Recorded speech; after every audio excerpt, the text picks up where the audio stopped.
Hey guys, Hello H Dragon here, and this is episode 2 of my Minecraft series, Minecraft tips. Yeah, the series or whatever.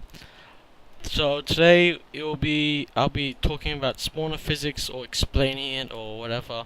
So yeah, this is the episode where I basically give you answers.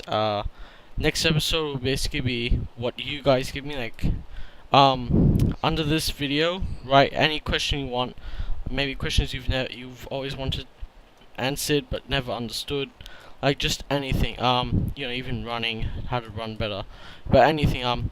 So yeah, let's get on with it. So spawner physics. Now there's three major stuff with spawners. Firstly, a spawner is basically a block or an item that spawns mobs or creatures or whatever. This is a pigman spawn. Let me slash kill right now. So it spawns. Now, some people are confused where maybe they do a 3x2 area for no reason, because they don't truly understand spawner physics. The first rule for spawner physics, in my rulebook, is basically a four blocks away from the spawner. It has to be, in order so that it can spawn the max amount of mobs. Because what happens is that mobs can spawn here, here, here, and here. They cannot spawn outside this radius. But if you were to block it off like this, what happens is that if it was about to spawn 3 mobs, right, it would spawn one here, and actually one here. Now if this was blocked off, what would happen to the mob? It won't spawn. So that can decrease your mob spawning. So it has to be a 9x9 area, 4 blocks this way, so 1, 2, 3, 4 blocks that way, and yeah, 4 blocks every other way in order to make it 9x9. So that's one. That's the first spawner physics. So that's the spawning area which it spawns. Also, it spawns above the spawner. It actually spawns. So if I were to put spawner here, what it does, it can even spawn above on here. Like it can spawn right here. And what happens is that they just stay there and you can't kill it. And it actually also disturbs the spawning rate of your mob farm. So the best thing to do is not to block it off like this, okay? Because what happens is that mobs are trying to spawn here but can't. So instead of doing that, all you gotta do is put one block above the spawner like I did, and it will spawn here without any difficulties except on top, which is actually good because you don't want mobs spawning on the top of the spawner. So yeah, now that's the first one. Second rule of spawner physics is the range of spawning. Now this basically, the third one is also the range of spawning, but it's a different way. This is player and then there's mob. Now if I take a step back here, 24 blocks, or actually a few updates ago, it was actually 32 blocks away from the spawner. This spawner will not be spinning. If it's not spinning, it doesn't spawn. See right there, it's not spinning, it's just like dancing, whatever. Who knows what it's doing? Looks as if it's humping something, but yeah. That means it will not spawn. If I was here, it will not spawn. Now, most of you kind of know that when you face maybe raids or whatever, and they don't spawn. So that's a good thing. Let me kill these mobs. So, that's the second rule.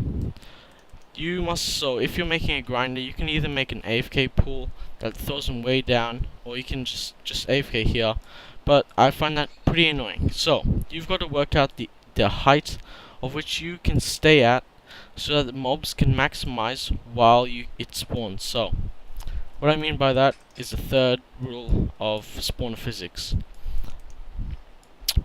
See this? Oh wait, let me go outside. Let me go inside. If I show you guys inside, you will see why this height is this height. I mean, you guys, I mean, I could do it here, couldn't I? But no, there's something wrong with that. what happens is that if I were to do that, what happens is that there's another type. This is the mob range basically.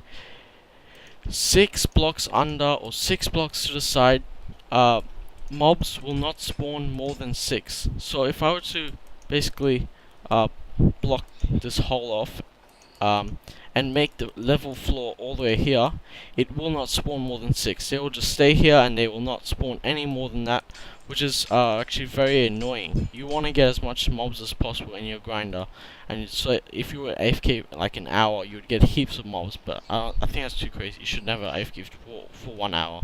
You'll probably never be able to log on again. So yeah, never do that unless the server has a /kill thing that's automatic. So it's 6 blocks under the spawner. 6 blocks. You guys gotta remember this. You could actually make it about 10 blocks under, or even 15.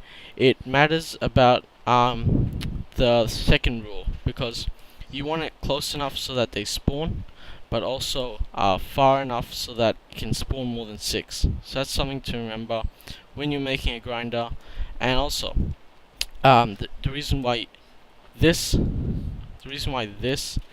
is wrong is because, as I said before in the first rule, mobs want to spawn here but can't, so you're blocking it. A better way to do that, put a mob spawner here, or if you don't want to do that, you just do maybe 2 blocks or 1 block away, like that, or 3 blocks or 4 blocks, basically. Or if you would want to make it as efficient as possible, maybe add 4 spawners, make 4 9x9 rooms so that it can have maximum spawn rate. But you don't want to spend that much time making that much space unless you're not lazy, and yeah. So spawners are rare basically. Now the other thing, I'll explain also water physics in episode 5 probably, but yeah, what you want to do, guys, is, this is a common mistake. Most mobs jump. Now the problem with this one, like, see pigmen, they're jumping. If I were to make this 1 block lower, as in the water, what happens is that these guys are jumping and these guys cannot actually go into the hole. Now there's 2 ways to fix this. Either make it lower so that if they're jumping, they can fall, or you can make it a 4x4 or a 9x9 hole, or just make it a 3x1 so they can enter that way. Either way is fine. That's all the spawn physics you guys should know. Should know before you make a grinder or think of making a grinder. So I hope this has helped you a lot, guys. It's really important to use these techniques, or whatever you want to call them. Also, lighting. Not all mob spawners work like pigmen. Pigmen is basically one of the only ones that actually just spawn in any type of light. Animals do, of course, but this is probably one of the only mobs. There is another, it's like, not Enderman, but witches. Surely there's another one, but yeah. Lighting. You should always make sure there's no light when you're making a mob grinder. So yeah, thank you guys for watching. I think that's all there is need to be said. Yeah, I'm lagging now, so oh no, I'm not. So thank you guys for watching. Peace.